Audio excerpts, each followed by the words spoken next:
mübarek olsun. Kılıcınız kertilmesin. Seferinizin nihayeti zafer olsun inşallah. Hadi bakalım, Allah'a emanet.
Güney surlarında hala zayıflıklar var Kostas.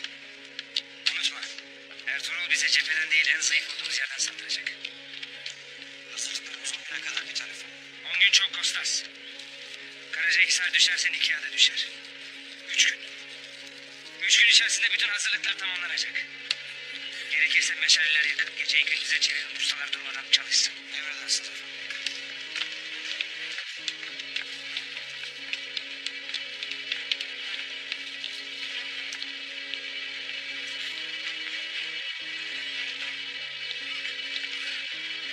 İç kale muhasaraya hazır efendim.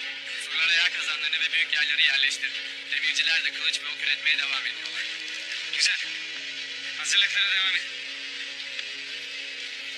Ertuğrul'un gönderdiği elçi yakında burada olur. Ertuğrul size ne teklif edecek dersiniz?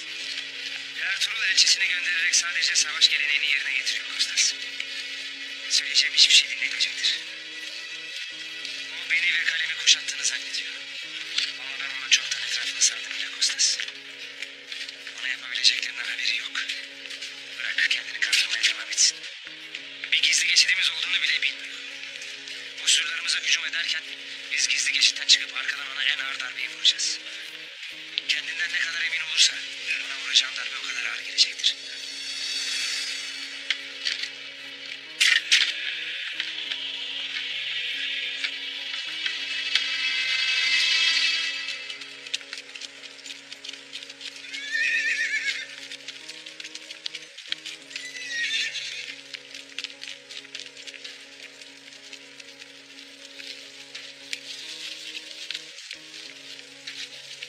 Tuzak olabilir.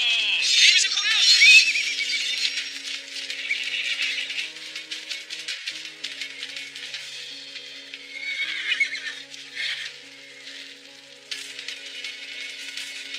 Kimsin ne istersin?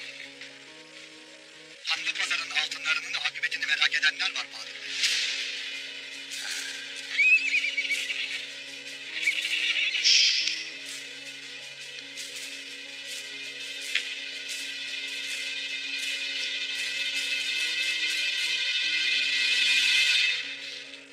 Burada bekleyin.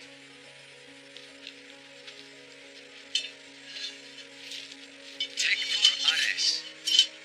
Ertuğrul tarafından kuşatılmışken altınlarım aklına geldi. Bilsin ki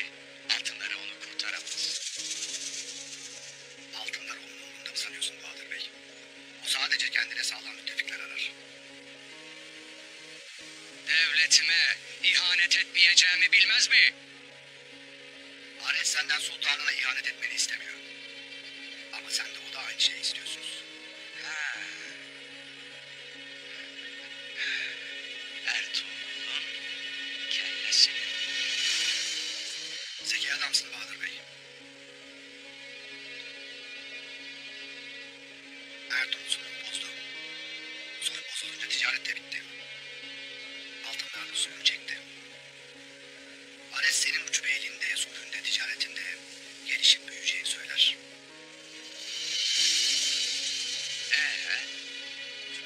Ertuğrul'u öldüğünde sadece Tekfur Ares değil, Emir Saadettin de seninle ittifak edecektir. Sen yeter ki beyliğine, demir yumruğuna hükmedesin. Ares bilsin ki benim demir yumruğum sadece obama değil, Ertuğrul'un hadsiz başına da inecektir.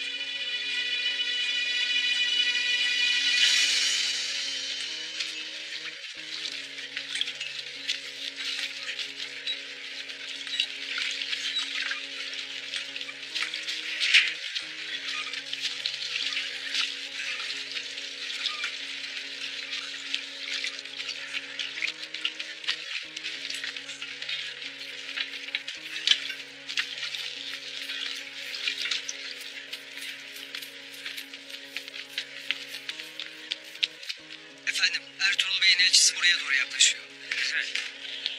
Gelsin bakalım.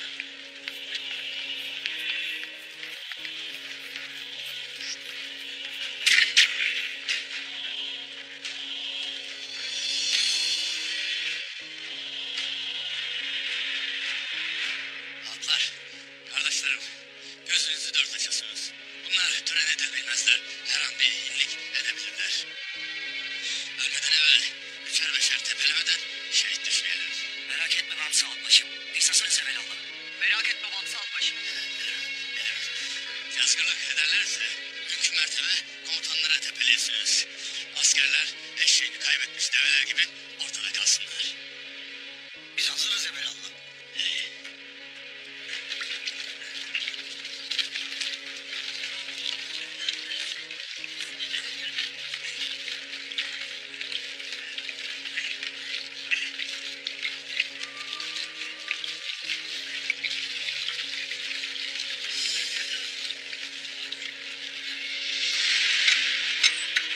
Haydi aslanlar. Haydi.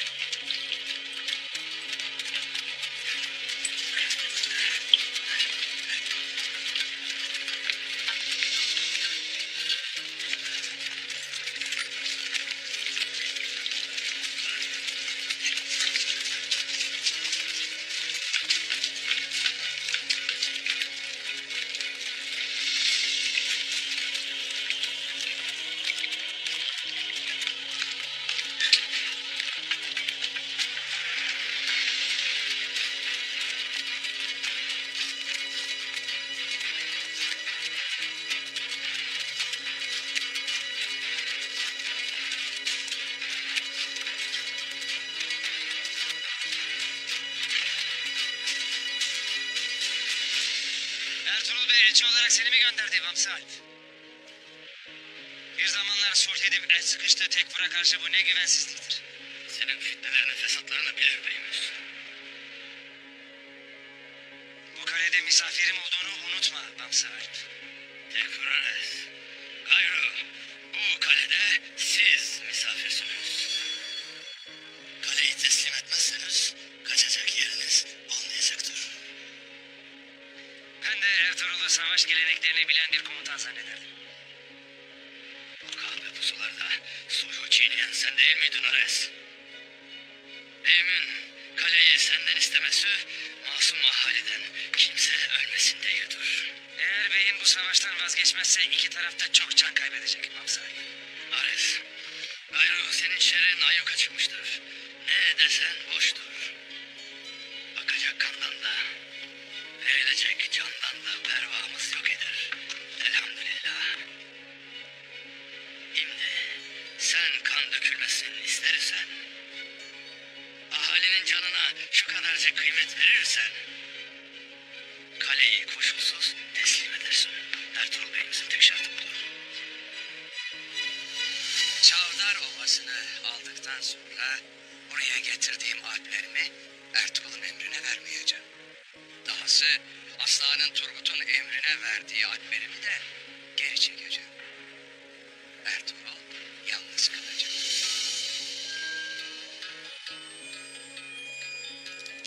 Ares'te ben de askerlerimizle senin yanında savaşmaya hazırız bil istedim. Hazırsınız. Kuşatılmış bir kaleden askerler nasıl da çıkıp cenk edecek Titan? O mesele bizim. Senin şüphen olmasın. Bil ki dilediğin vakit, dilediğin kadar askerle yanında olacağız. Madem kaleden gizlice çıkacak imkanınız var, madem askerlerinize o kadar güvenirsiniz, o halde başınıza yağacak taşları da ateş toplarında durdurmak size düşsün.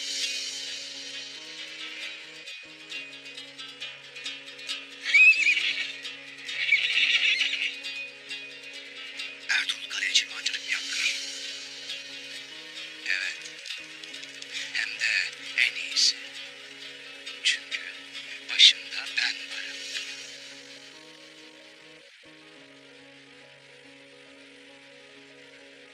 Nerede yapacaksınız? Aga, beni uzaktan takip et.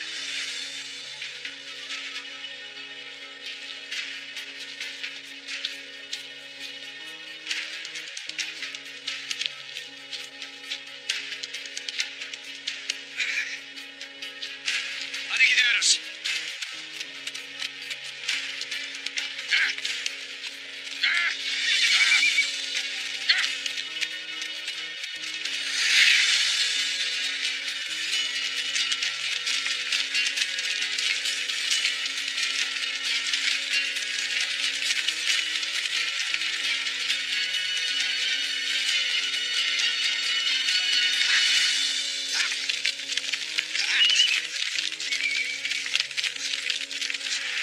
Demek Ertuğrul Bey sulh teklifimi reddediyor. O sulhu ilk bozan sendin Ares. Sırtına pusatına nakşettiğim yaradan bellersin herhalde.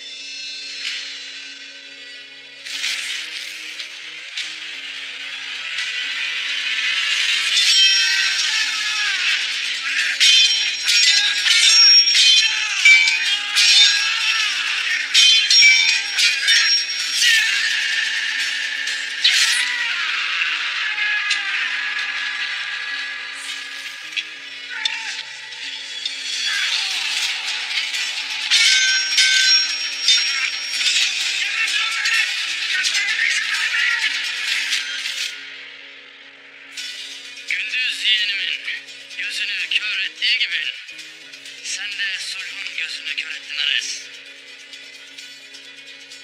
Son sözün bu mudur Mamsar? Çok bile laf ettin. Velhasıl beyimiz benim yarım bıraktığım işi tez elden bitirmek istemektedir. Yani benim için kaçacak yer yok öyle mi Mamsar? Sen küçük çocukları kaçırmaya tenezzül edecek bir namert. Ben Turgut Alp'in hayatını kurtardım. Selim Bey ne yaptı? Kalemi kuşatmaya kalktı. Ben de sulhu korumak için oğlunu kaçırdım. Şimdi söyle bana. Sulhu bozan hangimiz? Mertçe sulh etmeyi bilmediğin gibi mertçe savaşmayı da bilmedin Ares. Gayrı dilde söz, yürekte sabır tükenmişidir. Topraklarımızın ve imparatorluğumuzun güvenliği için ne gerekiyorsa onu yaptım Mamsar. Bundan sonra da aynısını yapmaya devam edeceğim. Ertuğrul Bey'e söyle. Beyin iyi bilsin ki ne kendimi ne de bu kaleyi ona teslim etmeyeceğim. İmparatorun ordusu yakında burada olacak. O ordu geldiği zaman bu surların ardında durmayacağım. Çıkıp hepinizi kılıçtan geçireceğim. Biz bu satlarımızı içimizde büyüttüğümüz intikamla bile eyledik Ares. Hele buyurup gelsinler. Atlar! Haydi gidelim. Bu taştan kafeste işimiz bitmişidir. Hayır!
keresteden tekerlek olmaz. Daha sert keresteden yapacaksınız. Mancınık çekecek bunlar, mancınık. Emredersiniz beyim.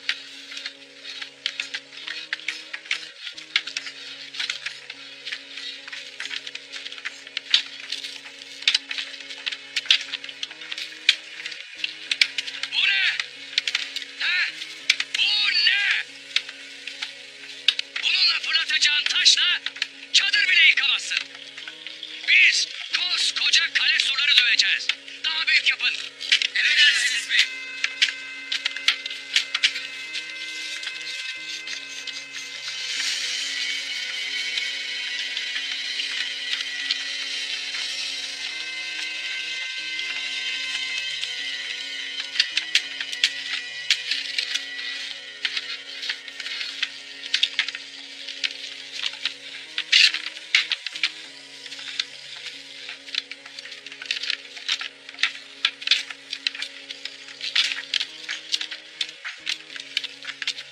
İstediğimiz gibi olacak mı mancınıklar Bahadır Bey?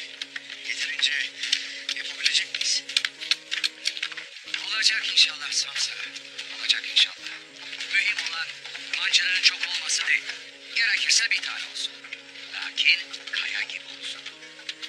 Biz bunlarla yalnızca taş değil, gerektiğinde ateş ve zifte fırlatacağız. Ona göre kollar sağlam olmalı. Kırılmamalı, yanmamalı. Ve de bir kere fırlattın mı hemen kurulabilmeli.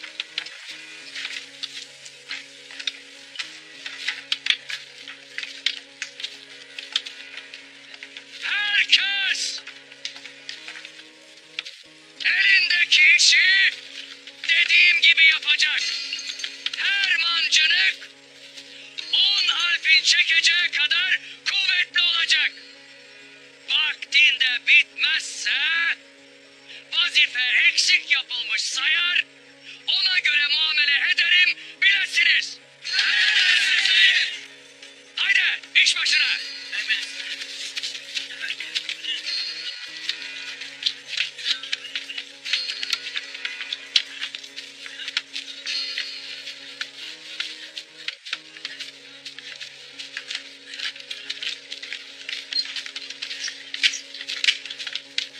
Ben şuradaki harflere de bir bakayım Samsa. Ben de seninle geleyim Bahadır Bey. Beraber bakalım. Hey gel bakalım.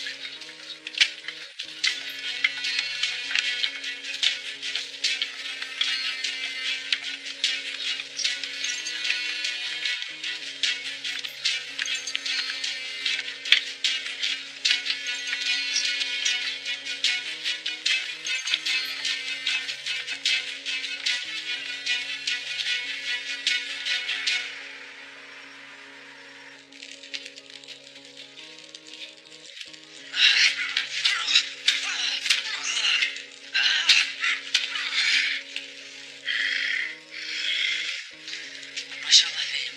Yaranız çarçabuk iyileşmiş. Çok şükür. Yarın baskına kadar hiçbir şeyim kalmayacak inşallah. İnşallah beyim. Oğlan beyler geldi beyim. Gelsinler.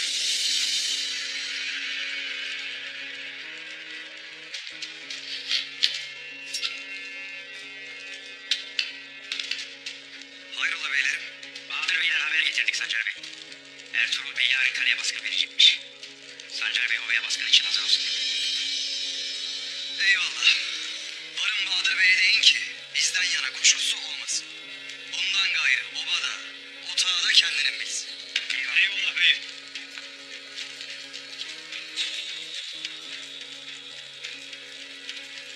Ertuğrul Bey, Turgut Aslan Hatun. Siz zafer hülyasıyla bekleye durun. Asıl zaferi yarın göreceksiniz. Abla, her şey hazır edin. Yarın otağımıza kurulmaya gidiyoruz. Eyvallah eyvallah beyim.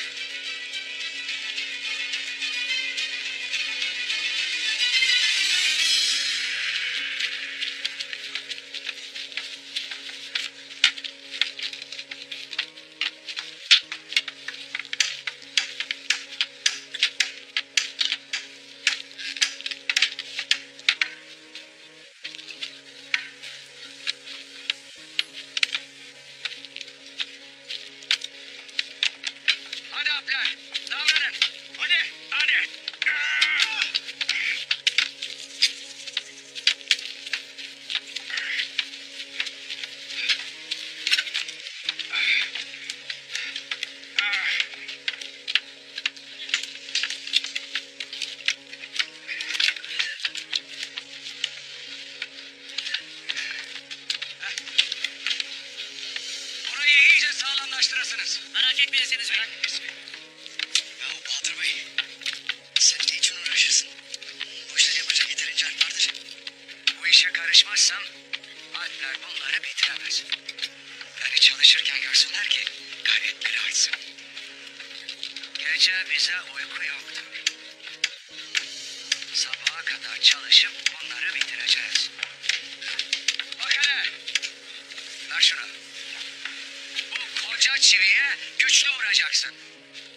Vuracaksın ki sağlam çakılsın.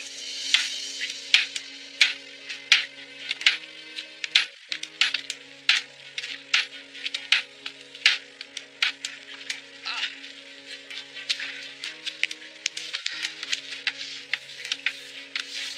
Hakikaten bu işin eli misin Bahadır Bey? Senelerce sultanın ordusunda haybeye nam kazanmadık Samsa. Neyse, akşama kalmaz mancınıklar biter. Sen bir Alpinli Ertuğrul Bey'e haber yollayasın. Yollayasın ki yarın gelip bunları tetkik etsin. Eyvallah Bahadır Bey.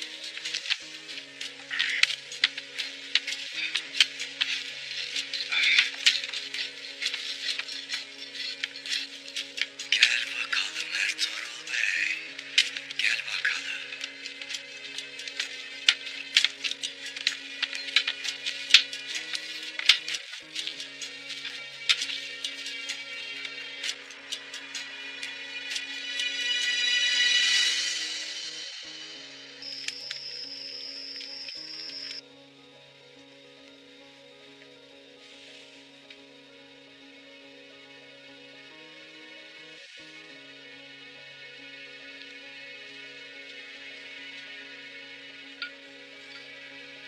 Sofra hazırdır Aslan Hatun. Sağ olasın Bürce Hatun.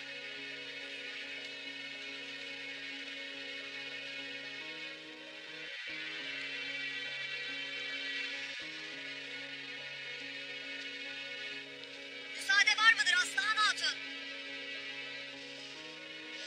Gel Karaca Hatun.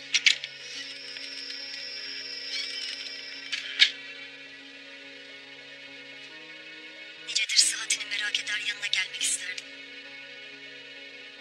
Lakin yaşanan badireler buna hep engel oldu. Sağ olasın Karaca Hatun. Şükür iyiyim. Aslıhan Hatun, biz aynı davanın yolcusuyuz. Bu davada omuz omuza vermemiz gerekirken asıl düşmanın kim olduğunu unutup birbirimize düştük. Maalesef öyle oldu Karaca Hatun. Şükür ki beylerimiz asıl düşmanın kim olduğunu anlayıp bir oldular. Biz hatunlara da onlara uymak icap eder. Bu sebepten aramızdaki husumetin bitmesini isterim. Babama geldiğiniz günden bu yana çok iyi şeyler yaşamadık Karaca Hatun. Lakin ben de bunun böyle olmasını isterim. Beylerimiz birleşmişken bize de husumet içinde olmak yakışmaz. Senin de yemeğinden alıkoydum. Diyeceklerim bu kadardır. Bana müsaade. Sana afiyet olsun. Karaca Hatun. Buyurasın birlikte olsun.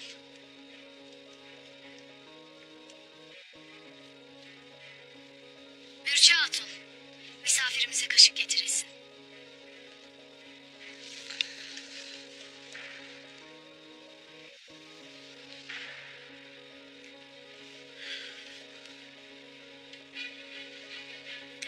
Obada cenk hazırlığı olduğunu görürüm Aslıhan Hatun. Bilirsin. Hem babamın hem de beyimin yanında nice cenk hazırlığına iştirak ettim. Benim de elimden işler gelir. Eğer senin için de uygunsa karınca kararınca obada vazife almak isterim. Sağ olasın Karaca Hatun. Bu talebin beni memnun etti.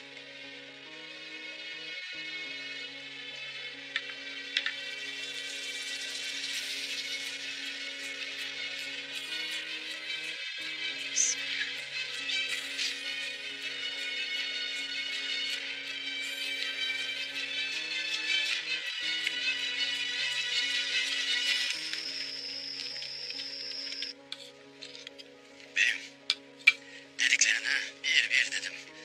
Lakin kaleyi teslim etmeyeceğim dedi. O vakit belasını bulur. İnşallah imanım, inşallah. İçeride ne gördün peki Bamsı? Beyim, hala hazırlıkları bitmemiştir. Kalenin surları hala zayıftır beyim.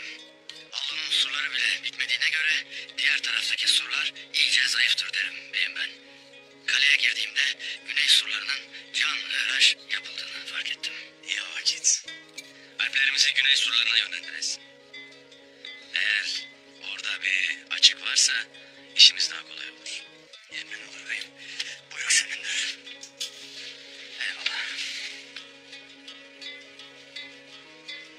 Ares tedbirlerini alır. Bizim ovada hava nedir artık bey? Hazırlıklarımız tamam mıdır? Ovadaki alplerimizin bir kısmı nöbettedir beyim. Bir kısmı da tüm gün demirhanede çalışmışlardır. Kılıç, kalkan, zırh, mızrak buyurduğun kadar hazırdır. Hatunlarımız da, ihtiyarlarımız da yardım etmekteler. Eyvallah. Biz cenkteyken azık hazırlamaya devam edin ana. Nasıl buyurursan ol. Merak etmeyiz. Yaralılar için kaba bezlerle merhemleri yükleyip gönderdik bey. Hepsinden ziyadesiyle vardır çok şükür. Ovada kalanlar pusat yapmaya devam etsinler. Demirimiz, kömürümüz, her neyimiz eksikse tedarik edilsin. Sonradan mazeret kabul etmem artık bey. Masraf olursa pazardan gelen gelirle halledersiniz. Buyruk senendir beyim. Unutmayın. Cengiz sadece düşmanla göğüs göğüse savaşanlar değil, arkada kalıp gayret gösterenler de kazanır. Bu sebeple hatunlarımıza büyük iş düşer. Burada vazife aksarsa cenkteki yiğitler aç kalır. Pusatsız kalır. Yaraları iyileşmez. Öyle olursa da cenk kazanılmaz. Allah bizi utandırmasın. Abi, Var mıdır beyim? Gel.